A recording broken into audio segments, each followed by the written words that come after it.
مقام کا تو رمضان صاحب سب کو پتا، جو اٹھا کر ٹوپیاں دیتے ہیں ان کو اگر نہیں پتا تو اپنی کتابیں دیکھیں.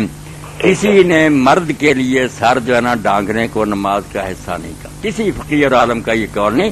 سر جو ہے یہ عورت نہیں، کوئی شرمگاہ نہیں، پوشیدہ رکھنے کی چیز نہیں. مرد کے لیے ناف سے گھٹنوں تک یہ حصہ ہے جو لازم ہے چھپانا.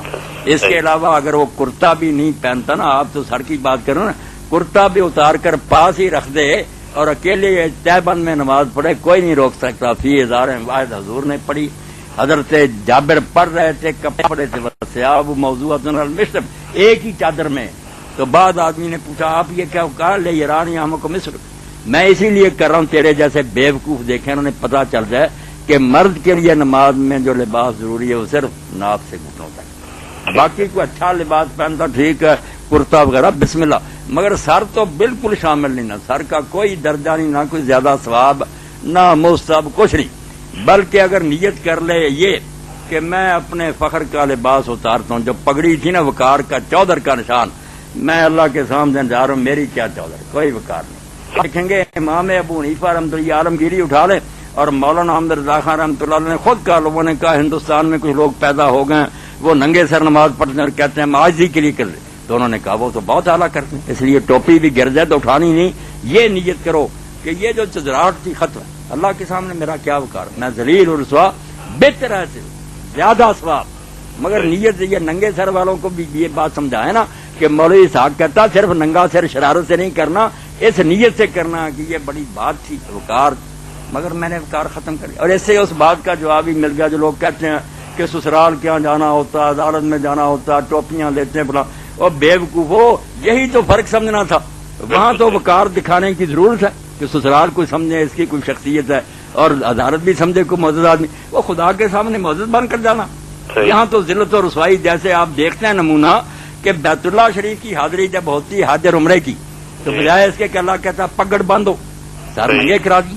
یہ برائی ہوتی، اسی لیے سر ننگے کرائے کہ یہاں کسی چزراہٹ کی ضرورت. تاج و تاج اور سارے اپنی پگڑیاں ٹوپیاں، میرے تم حقیر بندے ہو. بالکل صحیح. اچھا دوسرا میرا ایک چھوٹا سا ایک اور کوشچن ہے، بات صحیح ہوگی یا نہیں ہوگی. دیکھیں ہمارے یہاں ادب اور عرف یہی ہے کہ ٹوپی پہن کر نماز ادا کی جائے، اور اسی لیے آپ دیکھیں کہ اگر بچے نماز پڑھنے لگتے ہیں گھر والے کہتے ہیں بیٹا ٹوپی پہنو. کوئی بغیر ٹوپی کے نماز پڑھ رہا ہو تو عجیب سا لگتا ہے. یہ لیکن ہمارے عرف اور عادت کے اعتبار سے ہے. مطالبہ شرع ہرگز نہیں ہے کہ سر ڈھک کر نماز پڑھا جائے، یہ شریعت کی طرف سے کوئی حکم نہیں ہے، یعنی فرض یا واجب تو نہیں ہے. لیکن جب کوئی ایک چیز ماحول بن جاتی ہے، ایک عادت میں شامل ہو جاتی ہے، اس کے خلاف چلنا مکروہ اس لیے قرار دیا گیا ہے کہ لوگ پھر غیبت کرتے ہیں، طعنہ زنی کریں گے اور بدگمانیاں دل میں پیدا ہوں گی. تو لہٰذا بہتر ہے کہ ٹوپی پہن کر نماز ادا کی جائے، لیکن اس کی شرعی حیثیت زیادہ سے زیادہ مستحب کی ہوگی، اس سے زیادہ نہیں ہے، فرض واجب نہیں ہے. لہذا اگر کسی نے برہنہ سر نماز پڑھی تو نماز بالکل ٹھیک ہے. ہاں یہاں تک لیکن فقہاء نے ضرور لکھا ہے کہ اگر کسی کے سر میں کوئی بیماری ہے اور وہ ٹوپی پہنے تو بیماری بڑھنے کا اندیشہ ہے یا حرج میں پڑ رہا ہے تو پھر برہنہ سر نماز پڑھنا افضل ہے. مثال کے طور پہ شدید ترین گرمی ہے اور کسی نے ہلکا سا پنکھا چل رہا ہے، تیز نہیں چل رہا، اور کھجلی انتہائی شدید قسم کی ہو رہی ہے، اگر وہ ٹوپی پہنتا ہے تو اور بڑھ جاتی ہے اور خشوع خضوع ختم اور بار بار سر کھجانے کو دل چاہتا ہے، جس سے نماز کے فساد کا خوف پیدا ہوتا ہے. تو ایسی صورت میں تو پھر برہنہ سر نماز پڑھنا افضل ہوگا.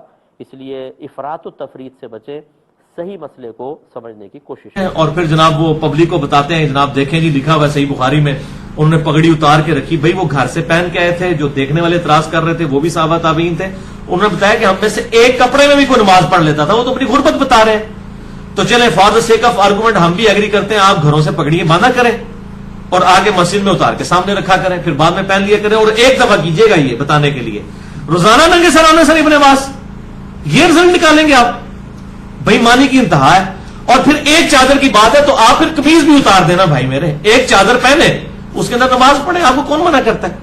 لیکن آپ نے اوپر کبے چبے بھی پہنے ہوئے ہوں اور عجیب و غریب قسم کے باسکٹیں بھی پہنی ہوئی ہوں اور رنگین زگ پر لباس پہنے ہوں، چڑ آپ کو جا کے ساری ٹوپی اور پگڑی کے ساتھ ہو جائے تو یہ بےمانی کے اوپر مبنی ہے. اور پھر یہ کہنا جی کون کہتا ہے ننگے سر نماز نہیں ہوتی، بھائی کوئی نہیں کہتا، لیکن خدا کے لیے ہم یہ کہتے ہیں کہ سنت کے اوپر مقام کا تو رمضان صاحب سب کو پتا، جو اٹھا کر ٹوپیاں دیتے ہیں ان کو اگر نہیں پتا تو